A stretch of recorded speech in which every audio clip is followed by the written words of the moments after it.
Hello everybody, it's Christina and welcome back to my library. This is my May 2019 wrap-up.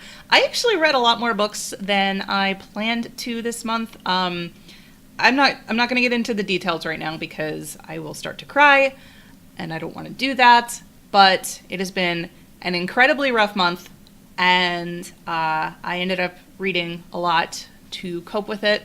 If you follow me on Twitter, you're in my Discord server, or you've seen the community posts here on YouTube, you'll know why it's been a really rough month. Yeah, I read a lot to cope with how rough it was. And again, not going to get into details, but because of what happened, I ended up reading a lot more than I planned. And so I actually ended up reading, I have a little list on the side here, so I'm just counting it real quick. 7? I ended up reading 7 books this month, which I think I had planned to read 5 or 6. I don't remember, but I ended up reading more than I had planned to. So yeah, let's get into this. I'm going to start things off with the big fat dud, and this was the only book that I ended up DNFing this month, although I did give a pretty bad rating to another book too. But this is the one that I just couldn't do it. I couldn't do it, and I didn't think I was going to be able to, and that is The Tower of Dawn by Sarah J. Maas. I DNF'd it. I didn't get very far. I think maybe I read 100 pages, and then I was like, you know what? I'm so bored. I don't remember anything that happened. I read, I don't even remember. What was the last book? What book came before this? I read it. Empire of Storms? Is that the one? I don't know. But anyway, I read that one like a year ago, and normally I can remember, you know, what happened. Oh my gosh, words. Normally I can remember what happened in a book, even if it's been that long. Sometimes I have to refresh my memory a little bit. I don't remember anything. This book, it doesn't even focus on like the main people. It focuses on Cal. I don't know how to say his name. Hate the guy, can't stand him, find him annoying, find him boring. And then he was with this other girl who I don't remember at all, who apparently was in the other book, but I can't remember her either. And I just didn't care. I didn't care at all. So I DNF'd it because I had better things to do than to be completely bored out of my mind with a book. And I think with this, I'm probably done with the Throne of Glass series. I know I haven't read the last one, but quite frankly, I just don't care anymore. Like I said, my opinion has changed a lot on this series in the last, I guess I started reading it like 3 or 4 years ago. My opinion's changed a lot, and I think I'm done. I'm going to probably unhaul this book at some point and maybe donate it to my local library if they're looking for it. But yeah, I'm done. I'm done with this series. I'm done with this. I probably will continue the Court of Thorns and Roses series. I did like that. Again, my opinion's kind of changed on that one a little bit too, but I think I can still tolerate it to the point where I am okay with reading it. But this one, I don't know. I feel like this book should have been a novella. It did not need to be over 600 pages of Kale or Cowl or Chowl or however the heck you say his name. I don't care. But no, no. Okay, so the next book, I'm kind of going in order of like what I didn't like up to like the stuff that I absolutely loved. So if you guys, you know, have been watching my Goodreads list, you'll kind of have an idea of what's going to be coming last as like my all-time favorite one of the month. But we're going to go from, you know, the DNF to higher. The lowest one was that one. The next one was Harlan Coben's The Innocent. I did not like this. I gave it 2 stars, which I feel was actually a little bit... what's the word I'm looking for? Generous. I feel like maybe 2 stars was a little generous. Okay, so I've read Harlan Coben books before. My father-in-law got me into them, I would say maybe 5 years ago. And I normally rate them like a 3.5 to 4. Like, they're never really my favorite, but they're decent. This one I didn't like at all. Like, not only was it incredibly predictable and like, oh my gosh, so contrived, I rolled my eyes so many times at how contrived this was. There were just people that I felt like they had no business being related, not related in like family ways, but like how they were connected to each other in the book. It made zero sense. It just felt like he did it just to move the plot along. And I figured out what was going on probably 250 to 300 pages in, and by that point I was just frustrated because it felt like the characters were just bumbling around, and it's like, but I already know where this is going, and like I figured it out, and even then it was like, wow, this is just, the way he planned this out is just doesn't make a lot of sense. Like, these people would not have naturally been connected to each other, and it felt like he just did it for the sake of it, and I already kind of figured out that that's what he was doing, and it was just, it was a big bummer. It wasn't really that thrilling. And not to mention, I feel like, okay, so this book is about 15 years old now, but that really doesn't give it an excuse. There was a lot of, like, some of the comments made in the book about some of the cities and some of the people, they were, I wasn't a fan of how it was written. It came across as a little bit, my brain stopped working again. Offensive. It came across a little offensive. I don't know if that's what he meant to do, but the way that some things were described, I really didn't like it. It didn't sit well with me. Wasn't a fan. And yeah, 2 stars. I don't know, like, there are some Carlin Coleman books that are great, or okay. I wouldn't say any of them have been great for me. Some of them have been good, but this one was just a big old dud. And yeah, I'm not really a fan. I will say though, that he has a series, or 2 series, on Netflix. The one that I recently watched was The Five, which is not based off of a book of his, but I thought that was pretty good. I liked that. It wasn't contrived. Well, maybe a little bit. Probably a little bit contrived. But this was just, no, I didn't like this. Not even a little bit. So that was my 2-star one. I just hit my desk, which is why my camera wobbled. Sorry about that. The next book that I'm going to talk about that I've read in May is actually a library book, so I don't have it anymore, but I will, put it right here for you guys to be able to see, and that is A Closed and Common Orbit by Becky Chambers.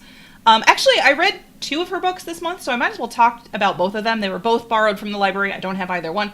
So the first one was The Long Way to a Small and Angry Planet, and then the second one was A Closed and Common Orbit, and they were both really good books. Like, I wouldn't say they were my absolute favorite of the month, but they were good. They were kind of like a cross between a sci-fi and a contemporary. I'm not really sure how else to describe it. Like, they're kind of feel-good sci-fi books. They're not like high sci-fi. I mean, there's different races and ships and stuff, so I guess it is, but it's really hard to explain. I could tell that she, I think I read somewhere that she did get some of her influence from the Mass Effect video game series. I'm almost positive I read that somewhere. Please correct me if I'm wrong. But I think she did. And Mass Effect is probably one of my all-time favorite video game series of all time. I've played it numerous times, and I could definitely see where she was going with it. Like, the Aeloans kind of reminded me of the Asari, and the Harmagians reminded me of the jellyfish people. What the heck were they called in Mass Effect? I don't remember. I'd have to look it up later. My brain's just really not working right now. But both of them were really good. I think I gave I gotta remember which side I'm on here. The Long Way to a Small and Angry Planet, I gave a solid 4 stars to. Like I said, a really good feel-good book. I really loved the characters in it. It was a really good, like, ragtag group of people on this ship. And I loved their interactions. I loved, like, how they were traveling and what they were doing. It was just fascinating, and I thought it was just a really good, solid 4-star read.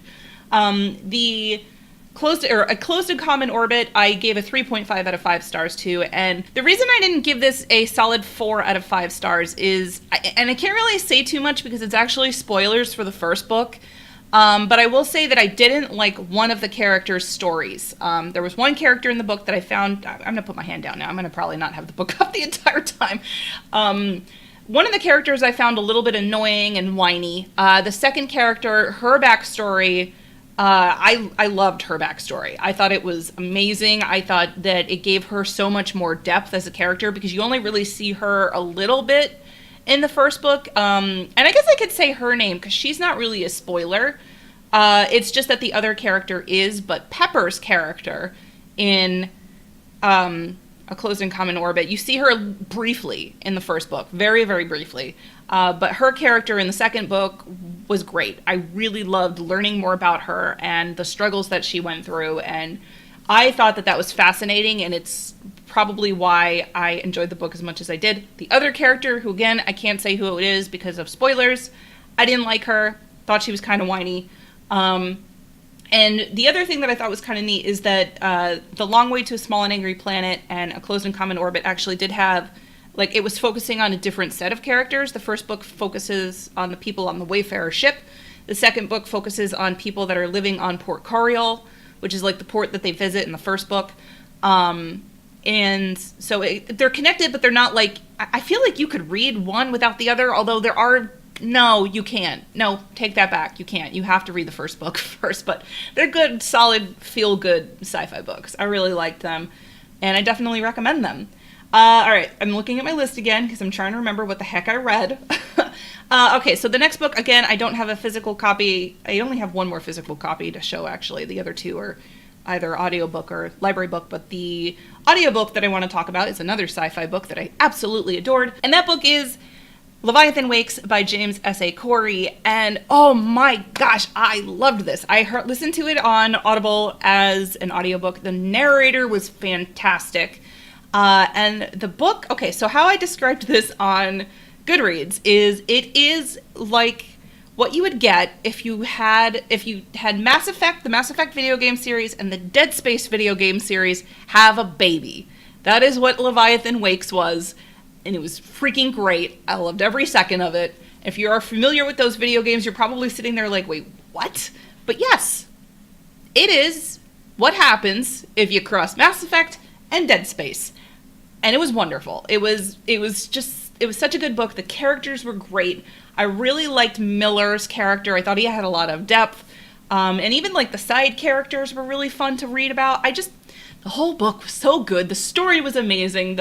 The plot was just great. And this series is huge. I think it's at like book 8 right now. So I'm going to be getting some more of them. I don't know if I'm going to get physical copies or if I'm going to continue down the audiobook route, but highly recommend this series. I really, really enjoyed it. Well, first of all, I enjoyed the first book. I haven't read the other ones yet, but hopefully I will. I'm assuming it's going to go kind of down this line, as it continues on. And it's also kind of really cool to see, like, how James S.A. Corey pictures what would happen, like, if corporations and, ironically enough, religions took over and were the ones responsible for spreading throughout the solar system. I thought it was really neat. The religions actually kind of became corporations, which I thought was kind of cool. I don't know. It was just a really neat scenario. And the whole thing. The whole thing was great. I loved it. It was great. Can't wait to read the next one, which I think is called Caliban's War. I'll have to look that up, but I'm pretty sure that's what it's called. And then the next book on my list is I don't know if I said what I rated Leviathan Wakes, but I gave it a solid 5 stars. It was good. Or maybe it was 4.5. It was either 4.5 or 5. It was good. I loved it. It was great. Highly recommend. The next book that I read this month was Vengeful by V.E. Schwab. Why am I, like, what's going on with my hands here? Vengeful by V.E. Schwab, and that is the second book in the Villains series? I don't remember. I thought in the last time that I record this, words. The last time that I talked about this book was in my May TBR, and I mentioned that it was a duology. It's actually not. It is going to continue, at least from what I've heard. There's going to be more books, but she's kind of slow to write them because it takes a while to, like, plan out how to write them, which I'm really hoping she does continue it because I feel like it ended on a little bit of a cliffhanger. I won't go much more in depth than that. I can't really talk about this book without spoiling the first book, so I'm not going to really say much.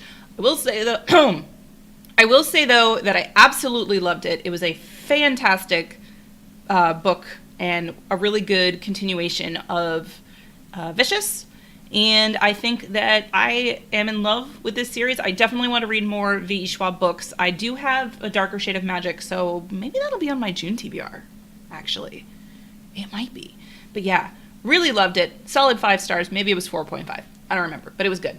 And then the last book was probably my favorite of the month. And if you've seen me on Goodreads or if you've heard me talk about this author before, this will become no shock to you. This will be no shock to you. I really can't talk today. This will be no shock to you, and that is Words of Radiance by Brandon Sanderson. And this is the second book in the Stormlight Archive series, and this is another book series that I think is going to be quite long. I don't remember how many books he said it was going to be in it. I want to say 8 or 10. It's going to be long. This is only the second book in the series, and I kind of I need to bow down to Brandon Sanderson because I just love how this man writes. I cannot say it enough. I love him. I love his books. It's great. He's a great author. And this one was no exception. This was a solid 5 stars for me. If I could give it a 6, I would. I can't say much about it, again, because it's the second book, but it does continue to follow the characters that you read about in the first book. And it really kind of talks more about the world itself, and it really goes more into detail about the bad guys in the book, and you actually get to see a little bit more of their side of things, which was amazing. And something gets mentioned in the end of the book, and I can't say it because it's huge spoilers, but it blew my mind. It blew my mind because it actually, I can't say it, but it blew my mind for a reason that has nothing to do with this series. I don't even know I can't even say why. But basically, if you don't, I can't even say that. I'm just going to leave it at this book blew my mind. The ending blew my mind. I couldn't, I was sitting there going, what? Something gets revealed at the end, and it was great.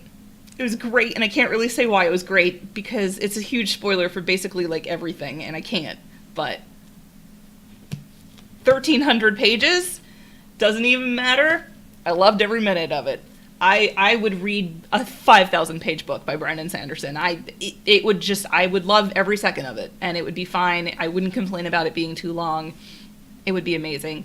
I love his work. But that concludes my May wrap-up, and I hope you guys enjoyed this. Sorry if I'm a little bit scattered this time. Like I said, it's been a rough month, but I really am glad that I got to read all these books. Some of them were stinkers, most of them were great. I had a really good reading month, and I'm really happy about that, and I will see you guys next time. I will be doing a June TBR, and I have a book haul coming up that I'll probably be recording as well. Maybe something else coming up in the month, too, for Booktube. I'm not sure. But I'm really glad to be back here, and I'm really glad I got to read all these books this month. So I will see you guys next time.